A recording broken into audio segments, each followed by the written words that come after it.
Hello and welcome to The Hero Spouse. I'm Kendra Ruth, here to answer one of your questions about marriage and midlife crisis. Today we have an anonymous female left behind and forward-moving spouse with a bomb drop of July 27th, 2023, a date of marriage of 2011. She is a clinging boomerang who is a high-energy replayer. She says, my husband left a month after bomb drop, and within 3 months he was planning to buy a house and play family with the alienator and our 3 children.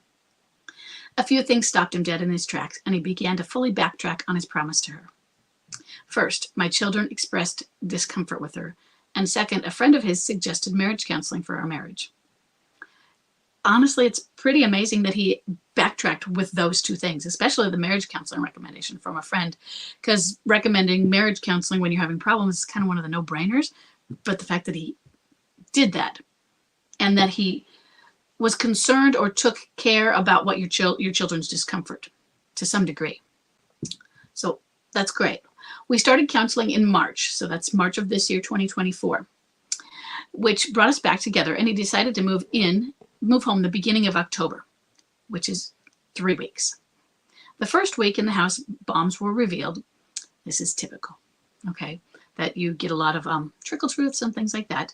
But bombs were revealed that he continued his affair on a very on and off again way the entire time we were in counseling. So you said the entire time we were in counseling. Are you still not in counseling? But unfortunately, what you're experiencing is very typical. So he can't cut ties with his affair partner. He's uncomfortable at home. So those are some more bombs. Okay. Yes, these are all standard, okay? It's not just standard for a midlife crisis, but also for a limerent affair. In one conversation, he tells me he's committed to me for life, and we talk about the amazing future ahead. And in another, he tells me he needs more space and wants to move out again. What should I do?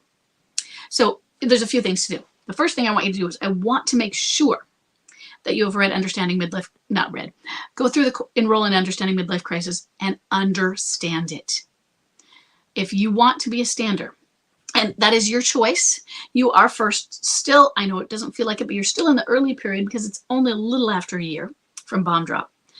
And I want you to understand what this means, because MLCers, if this is midlife crisis, he wouldn't be through now. He wouldn't be through next year at this time either. So if you told me he's coming home, I would have expected exactly what you're saying, this setup. And if you'd been going to marriage counseling in March and said that, and with the idea of midlife crisis, I would have expected that he would have continued seeing her. I wouldn't expect that as the spouse on your end. I mean, as an outsider who looks at midlife crisis. And that doesn't mean all cheating spouses do that.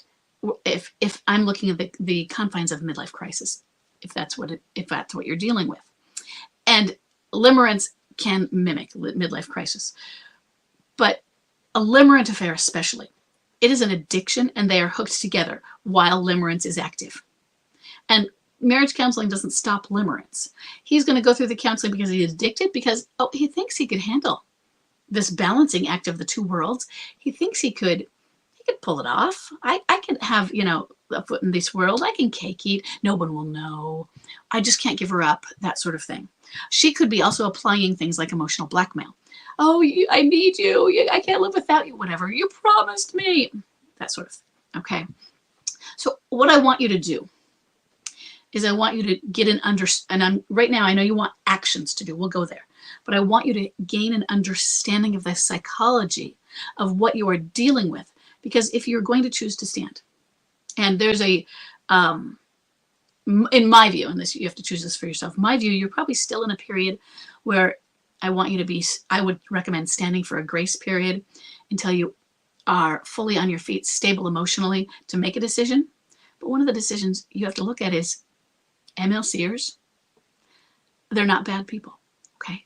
But during MLC, yeah, they're not great. They're bad spouses. They're terrible. And they are cheaters. They are liars, and you cannot count on them. Especially during the escape and void period. High energy replay, that would be replay, okay? But we call it escape and avoid because there's 2 different types. There's low energy and high energy. And yeah, you're just, looks like I would say I agree with you on the high energy. So I want you to understand that he is not going to be able to commit to you right now. And he might make these promises and he might mean them.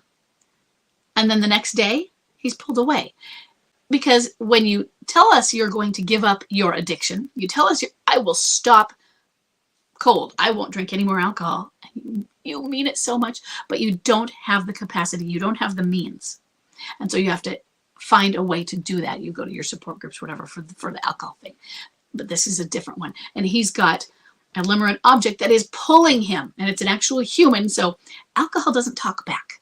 Alcohol doesn't literally give you emotional blackmail and tell you how guilty you are.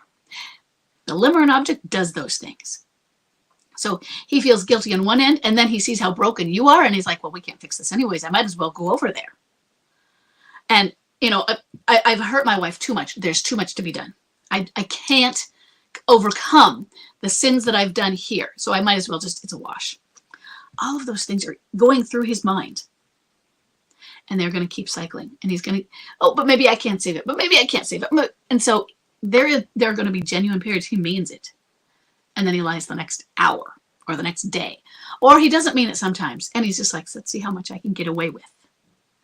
So I want you to understand that. And that's what you can learn if you go through and listen to the videos in Understanding Midlife Crisis. It is meant to be fast. It is about 2 hours. And it's not 2 hours at once. It's chunks in several videos and 3 modules. Okay. Understand what you're dealing with. Even if you choose not to stand, it might help you to understand what you're dealing with. Just to help you with your empathy and getting through this, on what's going on and what is happening and why is this happening and why is he still doing it? Why is he still crazy 2 years down the road? We're not together anymore, but he's still insane. Yeah, that it might answer some of those questions for you. So the next thing is, you can let him stay at home, but no. And it's not that you should kick him out or not. Right now, what I did, because I had a spouse who moved home multiple times because we didn't have children, but other than that, and we had the situation you're in. And he wasn't able to give her up, and then he would, and then he wouldn't, and then he would. Okay. So I want you to understand this and think, I think that when you have an MLC or when you have a spouse at home and they're in an active affair that is known, so you know about it, and not only you know about it, but they know you know. If they don't know you know, you can bide your time and figure, okay, I have to figure out what I'm going to do. I have a little bit of time because he is not aware that I know the secret.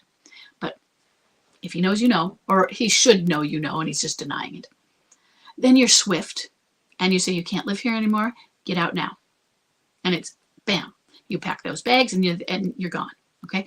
And you tell them, it's not like I am kicking you out because I'm divorcing you. It's, you are not allowed to live here while being an inappropriate. Don't say, well, because you have someone else. Point out the inappropriate behavior while you're not an appropriate father to our children and you're not an appropriate husband to me. When you choose to be those things, let us know, and we will work to get you back here. But there will be transitions. You don't just hop home. Okay. And it sounds like you were working toward that because you were in counseling. And you should be in counseling if that happens. MLC doesn't work for counseling doesn't work for MLC. But, and I want you to know, but with a big but, that doesn't mean you should or shouldn't do it. Sometimes you just do it as an example. Sometimes you do it on your own to show him that you're going, and it helps you. And the kids go into counseling just for your own therapy.